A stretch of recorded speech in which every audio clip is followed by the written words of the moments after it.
shrouded in a spider web of lies. Isn't this America?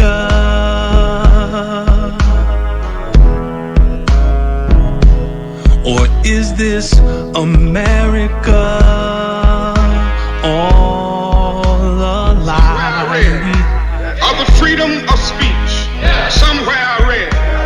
Of the freedom of press, somewhere I read that the greatness of America is the right to protest far right. How can I pledge allegiance to a country built on lies?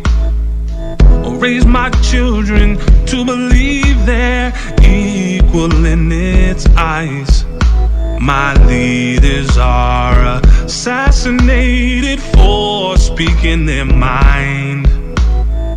So justice never tilts my way. I thought that she was blind. Isn't this America?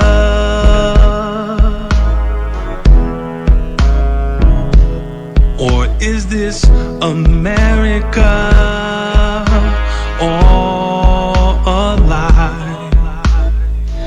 Well, I don't know what will happen now.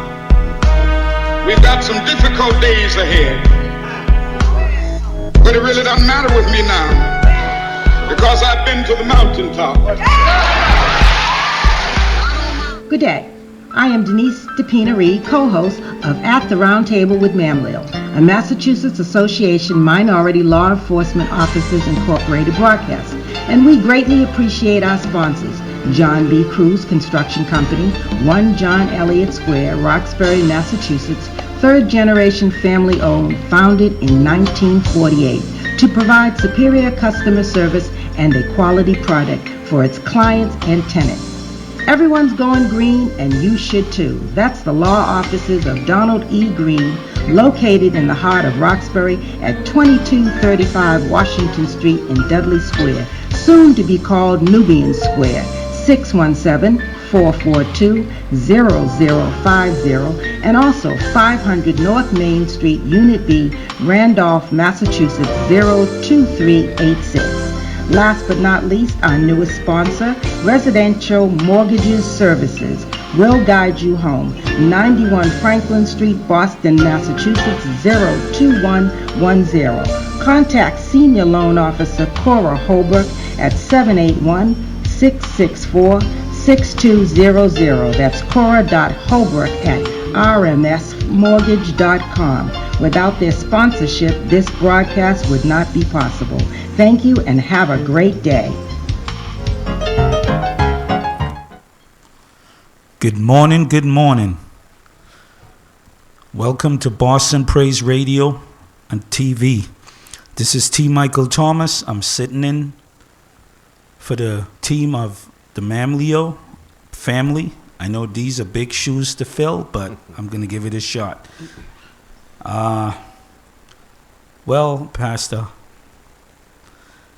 let's try to do what Larry and the others would normally do. But, say a prayer and then introduce who's around the table, etc., etc. How's that? That's great. Absolutely. Father God, we bless you. We honor you. We thank you for your grace, God, for your mercy, for being all powerful, for being all knowing, and a very present help in the time of need. God, we thank you for this preordained divine appointment. God, we ask you to bless this time, bless this broadcast, that you're glorified in and through all that's said and done. Let your kingdom come on earth as it is in heaven. You said before we call, you'll answer. While we're yet speaking, you will hear us that our battle's not against flesh and blood, but principalities, powers, and the rulers of the darkness of this world and spiritual wickedness in high places. But the weapons of our warfare, they're not carnal, but they're mighty to the pulling down of strongholds, that one believer can put 1,000 demonic forces to fight, that come to kill, steal, and to destroy the abundant life you've already secured for us. But the power of two in agreement can put 10,000 to fight. So, Father, we touch and agree with the entire heavenly host and cancel the plans of the enemy, render the enemy's arsenal useless, cause confusion in the enemy's camp, and loose your ministering angels to every spirit, heart, soul, mind, and body. Consecrate us now for your service by your power of love that's divine. Let our souls look up with steadfast hopes and our wills be consumed in yours. Let the words of our mouths and the meditations of our hearts be acceptable in your sight. You alone are our strength, and you are our Redeemer. In Jesus' name, amen. Amen. So let us start with going around the table. I'm T. Michael Thomas, filling in for the Mamleo family. I'm the founder of the People's Academy, and I will introduce to you Miss Stephanie, is what I call her. Peace, Boston. First, I want to thank Praise Radio for having me, and also Team Michaels for inviting me. As I said, my name is Miss Stephanie. Most of you guys would know me, the founder of A to Z Talent and the founder of Elevating Minds, and also now a member and learning more about People's Academy. So I'm very blessed to be here and glad to be able to share whatever information I have with the people of Boston. Amen. Good morning. I'm Franklin Hobbs. I guess I'm the engineer here, but I'm happy to always support our Mamleo and certainly our brother T. Michael Thomas. Good morning. Yes, good morning. So, how is everyone doing out there? First of all, I guess we should start off with, this is the Boston Praise Radio and TV. If you want to call in, you could call in at 617-282-0685, 617-282-7794, or 617-265-6579. Or you can call in on your phone and listening at 712-770-7534. Are we ready to do this? Yes, sir. Okay. So, what would you like to start off with, Miss Stephanie? That's tricky. I guess the energy of Boston, what's happening in Boston, what are some of the things, the hot topics that we should be discussing and people need to be aware of? That's something that needs to be discussed every day. One of the things that's going on now is, as you can see, I guess I can start off with gentrification, maybe. Okay. And then we can switch up to a little bit about People's Academy on what we're trying to do to create jobs and opportunity, things like that. So, so you mentioned about gentrification. What do you think that Bostonians and the American people should focus on that can make or address those things? I think one of the keys to everything is educating yourself. Educating yourself on actually the neighborhood of where you're at, your surroundings. We sometimes walk in the streets and we go home and we go to work or we go to church and we don't really know what's happening in our neighborhood. We don't know where certain buildings are located, why they're doing what they're doing. So I think gaining the knowledge. So basically learning the basics of what real estate means. What is a neighborhood? What is a city? What makes it a city? Why are these buildings in certain areas? Why are they building so many buildings in certain areas? So I think, and why are certain people wanting to be in our community and learning the value of our community? So I think it's our opportunity as elders to educate the youth on what really is happening. Because the more education you have, the better choices you can make. One of the things you just mentioned and what you were just saying is about elders. Do you think that the elders who have the knowledge and the experience should reach out more to the new generation, the millennials, etc., and sort of mentor or prepare them to address these necessary things? Of course, it's our duty. It's like no other. You have really very little other jobs to do. That's our duty. They're dependent on us. They need us. We're the ones who have a little bit more knowledge than them when it comes to certain things, and so it's our duty. And if someone is uncomfortable mentoring a young person, you have to learn. So people think everything is common sense. For me, I don't feel like there's anything called common sense. Because it's not always common, right? Yeah, you have 5 senses, and now you have a 6th sense. So you have to learn how to use those and educate each other. So the elders can educate the elders. We don't know everything, So it's important that people who are older and who have more experience in the things that are happening in the city of Boston get out and talk about it. Right. For me, from my personal experience, what I've seen is that some of the elders take it a little more personal. Well, because I wanted to do certain things and I couldn't achieve it, So I'm going to make sure that you don't achieve it. And to me, that's a person's ego. And instead of putting people and community first, it's like their personal attack or their personal vendetta, which this is where I guess the crab mentality comes into play, because instead of us each one teaching one, or like a family of raccoons would do, and I hate to use the analogy, but if you observe the way they work as a unit, that they want to get into the dumpster and eat, so they would all climb and pull each other up to open the lid so everyone can eat. And we're intelligent people, we're creative people, but somehow or another, every ethnic group or every group of people are elevating, especially in Boston, but not people of color, black and brown people. Do you think, or what do you think, I should say, it would take to get these individuals to the table and try to come up with a solution instead of complaining? So I first want to say there are a lot of people in Boston that's doing a lot of work and striving to come together. But you made a very important point that there are the ones who are, I always say, they're trying to press down our shoulders and keep us down. Because fear is a big factor in all of this. When you're fearful and you don't know what's going to happen, and someone comes to you with an opportunity and you get fearful of where you're going to stand in this opportunity, you tend to be the crab grabber, I guess I can say it, and you want to hold everybody back. You want to keep them down because of fear. So I think once people recognize and get rid of the fear, then we can come to the table. And again, educating. Like, the more people are educated on things, the more they feel comfortable. You're going to have the ones, as the young people call it, as well as myself, the haters. That's what keeps you going. You know, that's your motivation. And one thing for us to come together is to recognize we're one. This whole thing about diversity means different. That's it. It doesn't have anything to do with human beings. It just means different. So we let certain things tear us apart and break us apart. But now I can say people are really discussing what's at the table and how we can get ahead. And we have to ignore the negativity that's going to come anyways. It's going to be there. It has to be there. Before we go a little further, I just wanted to remind the listening audience, this is the Mam Leo Show on Boston Praise Radio and Television.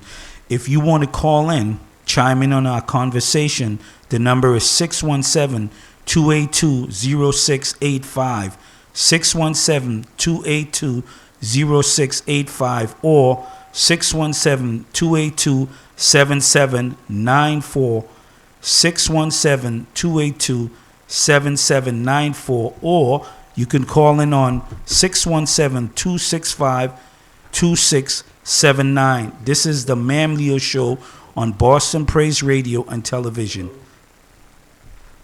Now, as far as our elders in our community, do you think that the young folks, the younger generation, are willing to listen and have a civil conversation that will hear both sides and how we can move forward?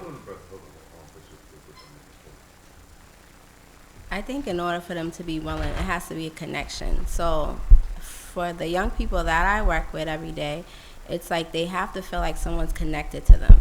You can come into a room and your presence is there, but if there's no connection, and even if you look like them and there's no connection, we have a call, I believe. Good morning.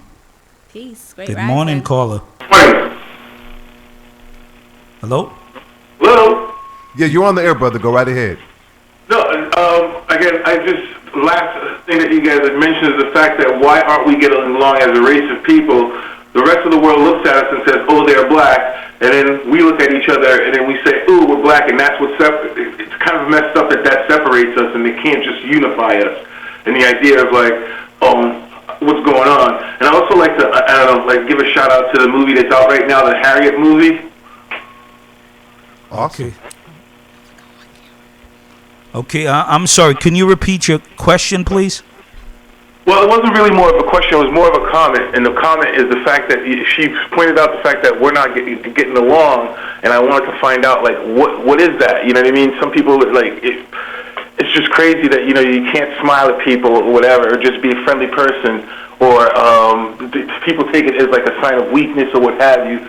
It's like we're one community, we're one people. We should be comfortable with one another, but we're not. Well, I'm gonna jump on that. This is T. Michael Thomas.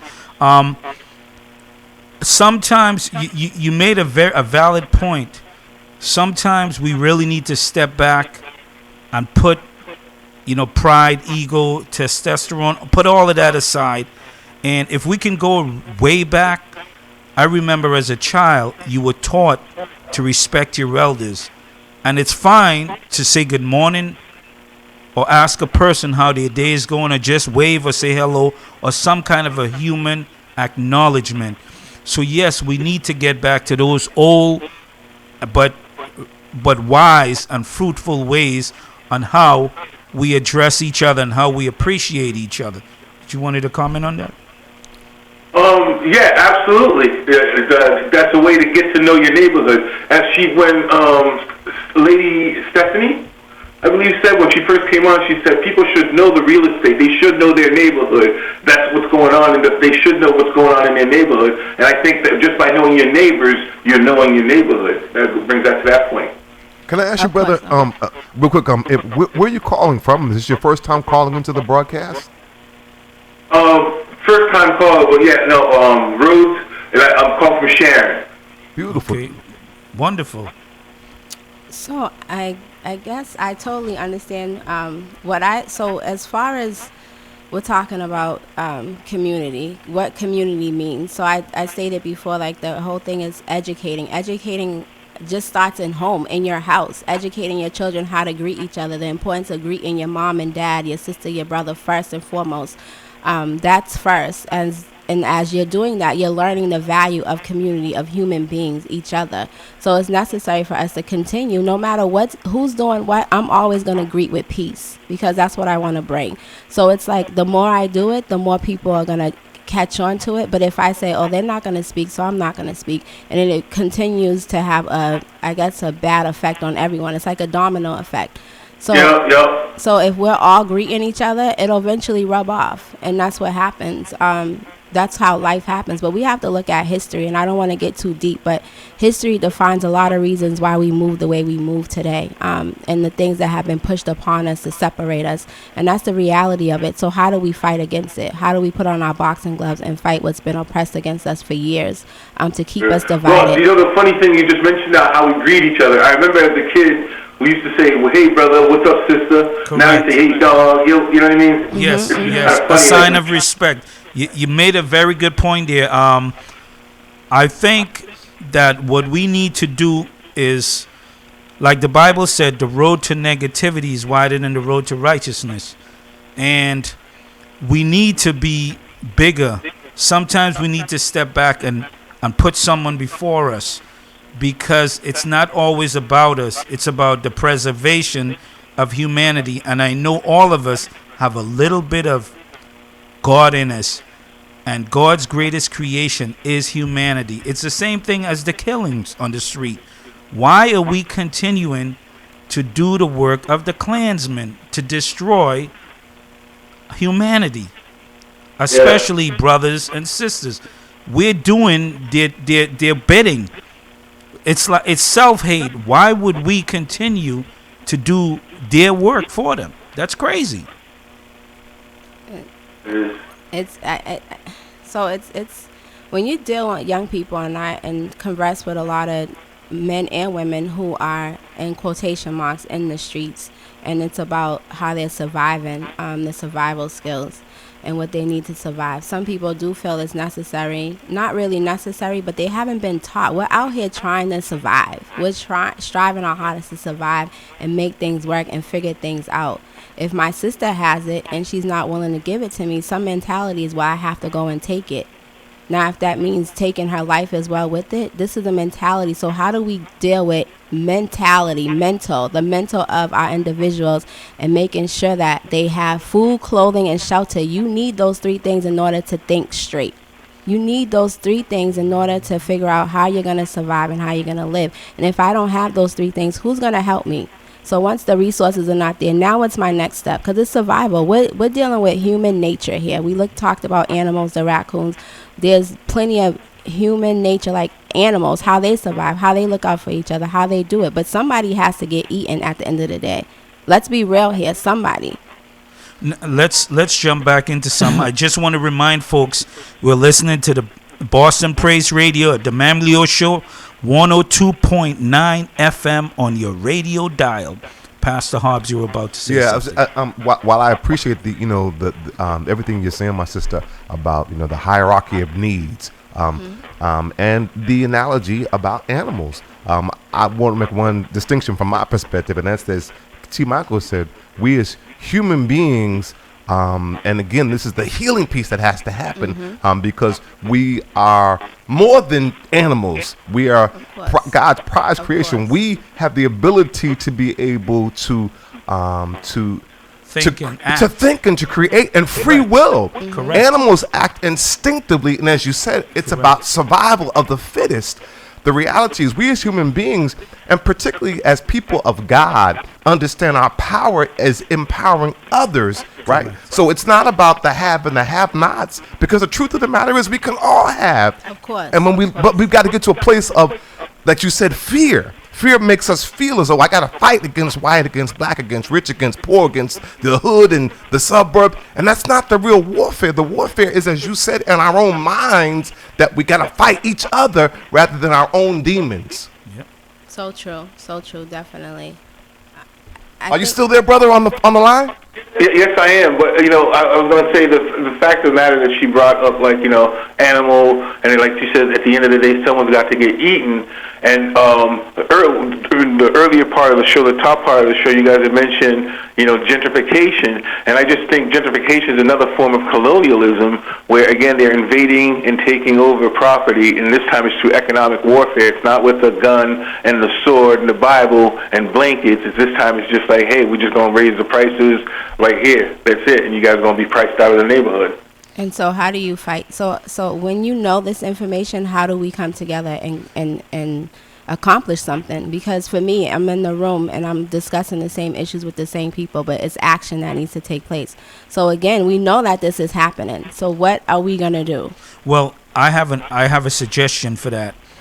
I think what we need to do is accountability. Take for instance myself with People's Academy. I working in the union, making good money, but I saw the disparities of people, black and brown people, women, that haven't been given a fair opportunity. So I stepped aside, started my own training component. Each one of us, no one is too rich that they don't need help or too poor that they cannot help. So my point is that each one of us have something to offer that we can use to better somebody else's life. Of course. And this is the thing that we need to start having these solution and practical gatherings and meetings to address, not to complain, but to come up with solutions and take a step forward on how do we better the next person. What do we need to do? Whether it's a penny, whether it's a phone call, a handshake, whatever it is. Go ahead. I'm sorry. Go ahead. Again. I think it's like the systematic of again, American culture. Like anyone that does propose actual solutions is either shot down or discredited or just pushed to the side and then said, no, we're not going to talk about it. Look what they're trying to do to Bernie Sanders. I mean, look what they've done in the past to our leaders. I mean, it's like Malcolm X. It's like, when people actually offer solutions, MLK, it's like, no, we don't want to hear the solutions. We want to keep rehashing the problems. Because I think we've had solutions before. Didn't we have the Black Wall Street in Oklahoma? Mm-hmm. We have other examples where black communities actually sustained each other. We had our own economy. Speaking of solution, I heard that there's some type of a solution gathering around at Ashmont Station today sometime. And I think folks should just investigate in person and see what it's about. But someone sent a text and said there's some kind of a solution movement or something is happening at Ashmont Station today sometime. The early part of the morning, maybe between 7 and 10 or whatever, I'm not sure. But let's find out what that's all about. But to get back to part of 2 of what you said, there is enough individuals in our community that has made it, so-called, let's say made it, and they're in a position that they can do and help another person, whatever career path they're on. They could take on a few apprentices or students or mentor a few that can show them the way to get out of it like they did. Now, we're not saying that it's their obligation or they have to, but it's the right thing to do. What do you think? Well, I'm thinking like we should have a grand picture, a big plan, like, you know what I mean? Like, we should have our own, factories, our own means of manufacturing, our own banks. We should be able to control, like, the dollar, the black dollar doesn't even stay in the black community, like, once. You know what I mean? In all other communities, their dollars get circulated at least 7 to 11 times within their own communities. So we've got to, like, again, stabilize our community. The fact that we're, like, worried about housing, worried about healthcare, worried about education. It's like we're, constantly in a traumatic state of having to deal with all these other issues, because I don't think we have a community. I mean, we live together because we're put in the same neighborhood economically, but I don't think we have, like, a community where we have a general idea or plan that, hey, this is what we're going to try to achieve, this is what we're trying to get, and, we don't have a unified voice. So I hear everything you're saying. You're absolutely correct with a lot of it. So what I want people to call in, and I would like to hear from you first, though. What is a solution? Like, there's never just one solution, but what could you suggest? Like, what could we do? Because at the end of the day, we're constantly telling each other what's happening, but how do we get some solutions in place so that we can put things in action? And the number one thing that you said that I want to address is a plan. We have to be able to sit and plan. Back in the day, they sat and they planned a lot of things a certain way and in certain locations for a reason. We have to come up with a plan.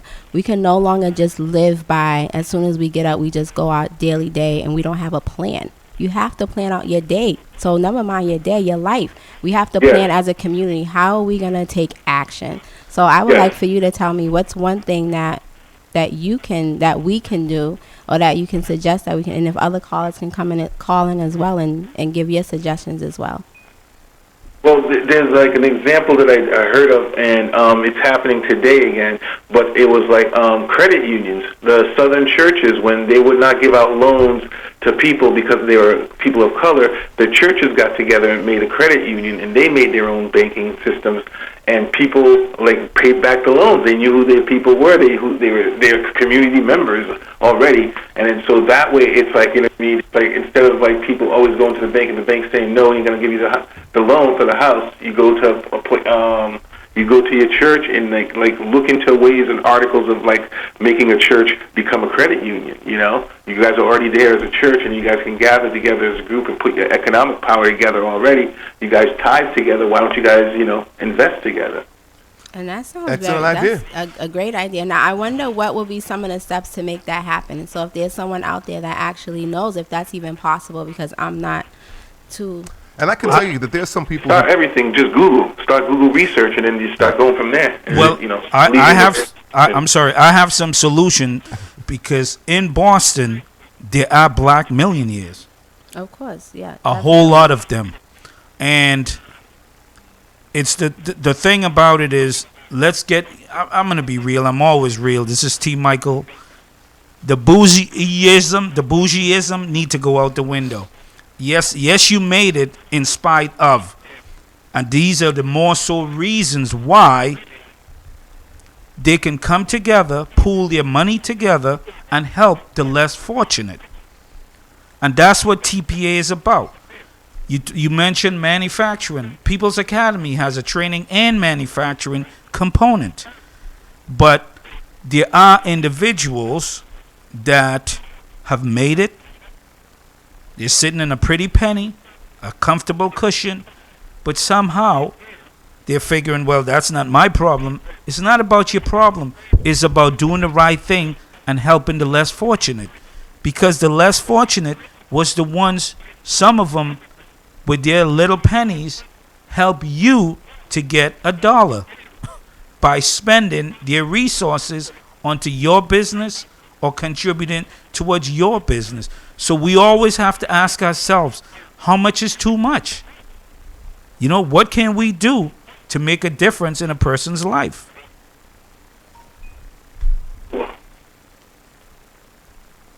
And it's that question is like very, very necessary to Yeah, ask. I mean, yeah, it's up to individuals and stuff, but if they're moved to do to help, they will help. I mean, like look at Oprah. I mean, she does a lot of stuff, like LeBron James. I mean, you're saying Boston millionaires. They're back. So again, people are moved to do what they're going to do. You know, so it's up to, we can work together, and then, you know, as individuals, some people can do more, but, you know, we still can work together, because as the many, we can definitely, like, it's like we have to kind of, like, lead. Sometimes, you know, it's the people. We, the people, have to lead sometimes, you know. This is Boston Praise Radio and TV, the Mamleo Show. If you want to call in and chime in on our conversation, the number is 617-282-0685, 617-282-7794, 617-265-2697. This is the Mamleo Show on the Boston Praise Radio and TV, 102.9 FM. So, let's talk a little. Let's switch things up a little. What about the construction build out? 18 plus billion in new construction in Boston. You drive around in all the job sites, you see a lot of out-of-state plates. But then, unemployment in Roxbury, Dorchester, and Mattapan has been worse since the 60s. What do we need to do to address those things? So, like, when we look at construction sites and we look at what's happening and we look at who's actually being employed to handle these certain sites, we see it's the reality. You see, I drive around and I see maybe 1 or 2 people that look like me, maybe 3, maybe 4, depending on what area I'm in. And so I start to question, what is the criteria? What is stopping us from actually qualifying for these positions, or why are they not seeking us for these positions? And so, again, doing the knowledge, I have to come to a point where I have to ask contractors, like, okay, so what is this? What does this mean, and why does it look like this? And some of them can just avoid me, which has done. They totally just turn their back away from me, because they don't have an answer, or they have the answer and they just don't want to keep it real. Guilty? Yes, guilty. And then I did have one person say to me, you know, a lot of people that live in the inner city, whatever that means, is not qualified. Okay, so what do you mean not qualified? They have criminal records. Is that what you mean? And he said that's some of it. Or they don't know anything about the skill itself or the trade itself. And then so again, it comes back to, okay, so we know this. How can we educate? That's a good point. And this is where, once again, People's Academy. Think about Boston. Well, I mean, it's great that you're talking about People's Academy, but what happened to Madison Technical High School? Wasn't that supposed to be a trade school? Like when you graduated from high school, you're supposed to have like either a mechanic, electrician, or carpentry, or plumber. You know, you had to have some sort of skill. Like that was the point of going there, like to become either an electrician, a plumber, a carpenter, or something, or a mechanic. Well, I'm a product of the Humphrey Center, ORC, Madison Park now. It's called. The thing with that is the difference with People's Academy and Madison Park, we focus on individuals that are 18 plus. Madison Park, once you complete high school, that's it. So our training continues. You could be 45, 85, whatever. Well, my question is, like, why is it that after you graduate with the training from Madison High School that you can't be hired for those trades? You've been there for 4 years. You can know the basics. If you need to be an apprenticeship, like for another year or 2 years from these companies, you should. But why can't you just be hired as a journeyman or a junior? An apprentice. The problem with that is, to answer your question, if you don't want a certain group of a certain ethnic group to be in the building trades, you're not going to educate those individuals. If you walk through the Madison Park Vocational School, it's underused, it's undertaught, it's everything problematic. And we have offered to go in there, lend our skill set, work with the school department. The principal is receptive, but it's not up to him. There's a board that he answers to. So if the culprit, you see... And who's this board? Like, what's their... That's a good question. Well, if you research it, you'll see the board, the makeup of the board, the majority do not live in the community, does not look or represent the people of that community, and they're making decisions. And keep in mind, the construction See what we mean about not knowing our own community? See what she meant by that? Remember? Well, my point is, the construction industry is the key to the middle class. It's a very lucrative industry. You will always need a tradesperson. And this is why when you have people driving from Connecticut, New Hampshire, Maine, Vermont to come and work in Boston, it tells you it's lucrative. And there are people qualified, overqualified. And the excuse, like Miss Stephanie says, well, they're not trained. They're not qualified. Well, People's Academy, that's what we do. We train them. We get them shovel ready. We place them. There's no reason why that we should not be more involved in the construction industry. Look at the $664 million worth of city-owned contracts. Less than 1% went to women and people of color. Think about that. Wow. Think about that. So, if you look at the history and the portfolio of the People's Academy, our work has been on the History Channel. We've got an Architectural Design Award on one of our projects. We work on multi-million-dollar homes. These are individuals who's been incarcerated. We're doing a copper sculpture down on the seaport at the convention center. We have done stuff. Look at the 110 Grill outside at South Bay Mall. The copper canopies. Those are things. These are individuals who were incarcerated that's doing high quality craftsmanship. But yet still, our elected officials, we're still the jury is still out. We're still waiting for some support. You know, we'll soon know within the next few months if folks are serious about making inner city residents employable. We'll see what the new elected body does on if they will step up, sit with us, and let's put folks to work, because our slogan is trades, not triggers. I see that. And if you teach a person a trade, they could survive a lifetime. Not any other situation as far as sitting them in the room. Individuals are coming in and out of prison. They don't want people talking to or down or up at them. They want opportunities. They want to make an income, a livable income, have a roof over their heads. This is what this is about. So that brings us to that parable: teach a man to fish. You give a man a fish for a day, he eats for a day, but teach him how to fish, you feed him for a lifetime. Correct. A perfect analogy. For me, People's Academy is so much more.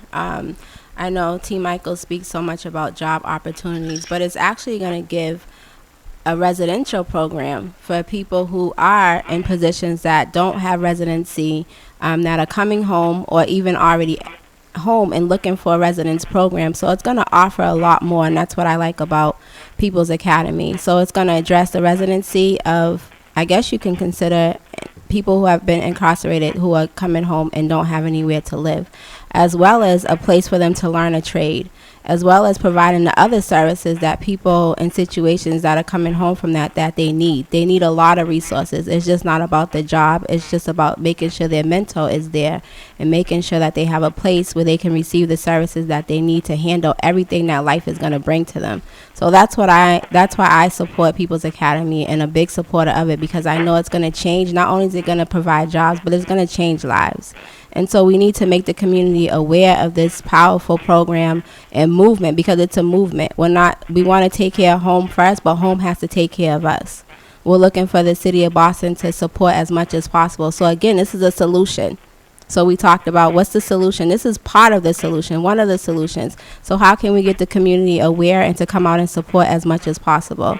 Because again, we're talking about solutions. We can all discuss the problems, but what's the solutions? We can tell people to tune in to Manlio on the broadcast too. Of course, right away. Yes, this right is now. Yes, I was about to do that. This is the Manlio Show on 102.9 FM, Boston Praise Radio and TV.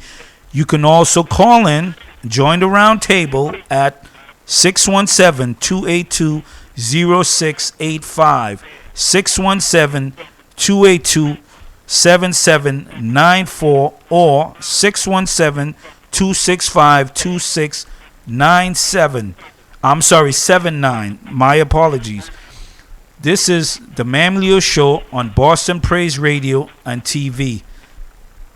Now, let's see, Pastor Hobbs, I know you're busy, but as far as the trades in Boston, have you seen any sort of progress on getting individuals onto these jobs? No. This is a yes or no. Simple. Okay. That's a shame. Okay. That's a shame. But no, I really have to continue to hop on the construction industry, because you're talking 18 billion plus in new construction.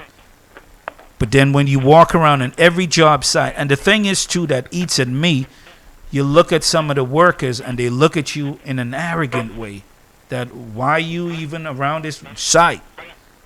But it takes individuals like myself working with developers to get these jobs passed, and I'm hoping that these these developers will keep their word to People's Academy on working with us. We have a caller. Good morning, caller. Good morning, my brothers. How are you today? We're doing okay. Good morning. Awesome. How about you? Awesome. Very blessed. Like myself, working with developers. Somebody, you got to turn your radio down. I'm not sure if we can hear some feedback. When you're on the air, we need you to pull your just talk, and you'll have to hear it later because we get feedback. Okay. Turn your radio. Yes. Can you hear me now? Yes. Go ahead, caller. Thank you for calling. Yes. Good morning. So I'm very blessed to listen to you guys speaking this morning, and I'm very interested in learning more about this People's Academy that you guys are talking about, because I do a lot of work in the city. I'm sorry, this is Danny Santana speaking, by the way. Good morning, Brother Santana. Good morning, brother. So I'm very interested in learning more about this program that you're talking about, because homelessness is a very serious issue that we're dealing with inside the city. And there's a lot of us that are coming back that are returning citizens, and there's a lot of programs that are offering services on the inside. But when we come out and we're requesting these services are they don't exist. So a lot of programs, they go into places like South Bay, Middlesex, in the prison system, and they offer us services. Then we come back out to the community to get these services that were offered, and we can't find these services that were supposed to be offered. You know something? This is amazing. The prison industry is a $80 billion industry. $80 billion a year. I've sat with the head of the criminal justice system with a few other organizations, and I've said to them, the same way you can come up with $80 billion to house a person, to incarcerate them, but you couldn't come up with any money at all that they can be employable, they can have a place to live, they can have some type of a self-worth. And you know what? I put it on the leadership of the city and the state. And every facility that house individuals, every leadership, the views and opinion of T. Michael Thomas, it has nothing to do with Boston Praise Radio and the Mamleo Show. And I want to make that perfectly clear. And I'm calling out the leadership of the Commonwealth that they can come up with $80 billion plus, over $40,000 to $80,000 a year per inmate, but that person returns to society and cannot help them into a program to get housing, to be employable. Shame on us. Yes, I mean it's sad. You know, I've been home since June 17th, and you know, technically, you know, I'm still homeless because I'm not on nobody's lease, even though I have a roommate and I'm paying for a room. Technically, I'm still homeless because my name is not on a lease nowhere. Now, I don't qualify for immediate help because I'm what they call in couch surfing. So, because I don't have a drug issue, I can't get no help. Because I don't have an alcohol issue, I can't get no help. You know, the only shelters that are available for a person like me are day shelters, where I got to go in at a certain time and be out at a certain time. But there really isn't no type of hope for a person like me because I'm not considered what they say a priority because I don't have no substance abuse or mental abuse issues. Wow. You know, and it's crazy. It's crazy how this system is developed. And then not only that, so that now you go out and you're looking for rented rooms. And not even for rented rooms, they're doing background checks. Mm-hmm. They want to make sure if you got credit, you know, if you've been working. And then, you know, so how's a person like me that's just coming home, that's fresh, that doesn't have a job, doesn't have a clothes, how was I supposed to, you know, survive and support myself? So luckily for me, you know, I'm well spoken and I know how to represent myself. Mm-hmm. So I didn't just wait for people to help me. I asked and I went and I got the help that I needed.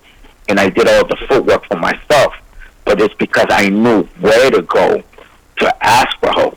There's a lot of people that don't know where to go to ask for help, so it's a lot worse for a lot of people.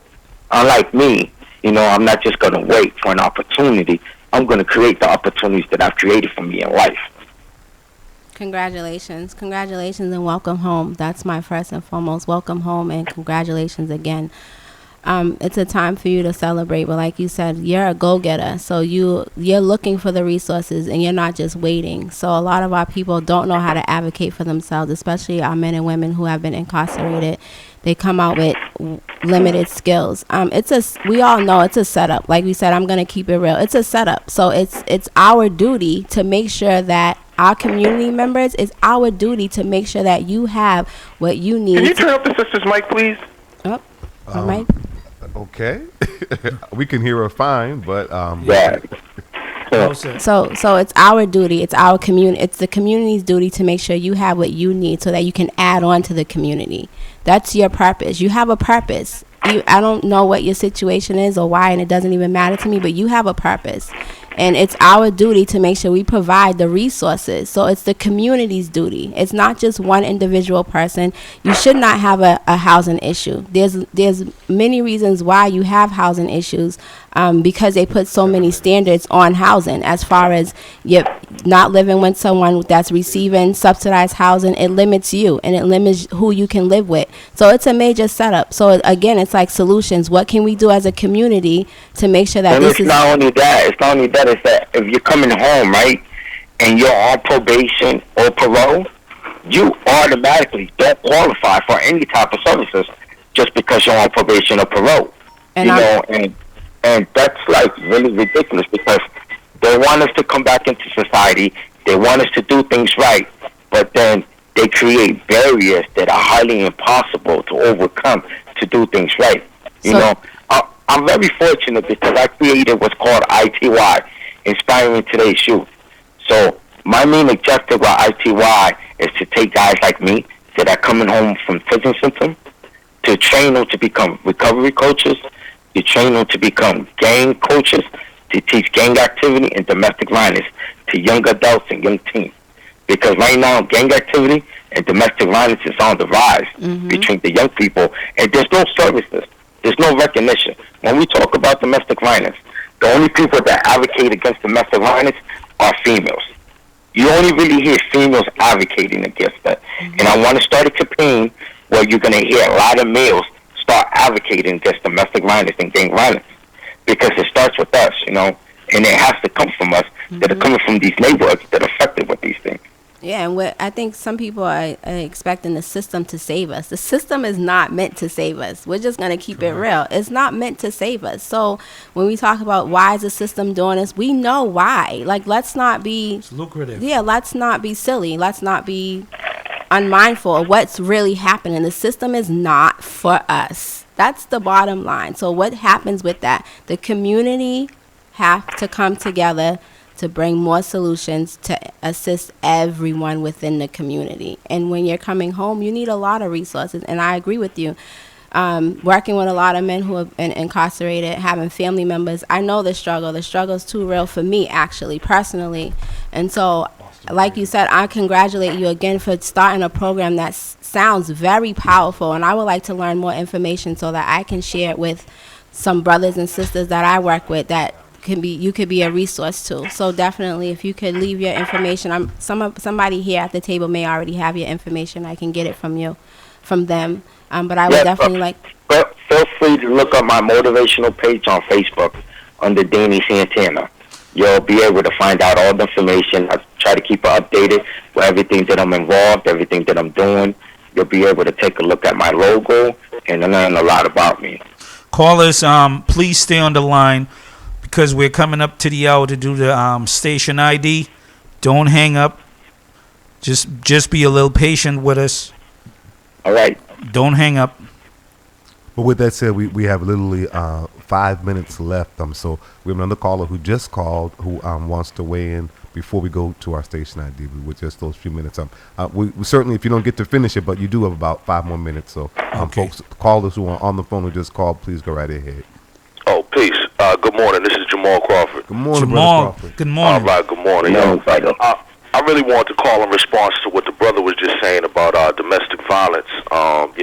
Certainly that's a key issue, but I just wanted to let him know that there is a lot of black men who speak out about it, myself included, and there's a group of us, so I wanted to invite him to get on down. He said, on Facebook, he's down. You should look up Love Life Now Foundation and look up like White Ribbon Day. And so every year, men take a pledge, against domestic violence and to spread awareness and to combat it in our neighborhoods and families and so on and so forth. And so that pledge is every year. And there's brothers like myself, Brother Antonio as well. And y'all should have him on the show, actually. And you said Love Life? Yeah, exactly. Love Life Now Foundation. Okay. So every year, there's various activities. October is, of course, National Domestic Violence Awareness Month.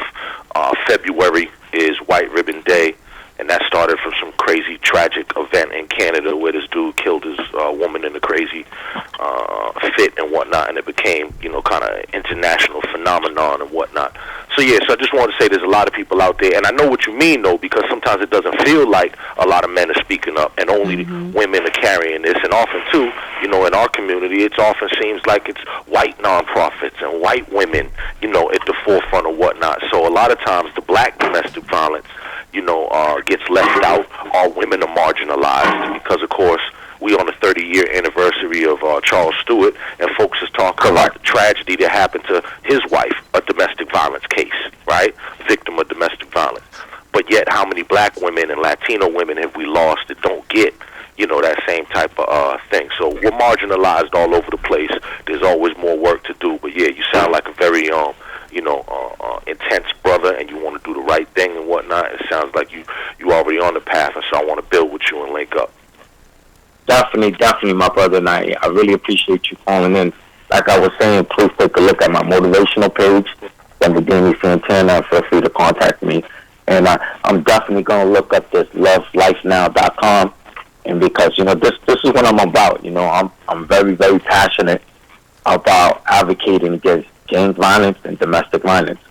Because, I had to accept responsibility for my shortcomings in life and not being the father that I should have been, not being the brother that I should have been, and acknowledging my faults, where I spent 25 years as a gang member, and now that I'm living life different and I'm trying to do things different, now I'm figuring out how I'm going to spend the next 25 years.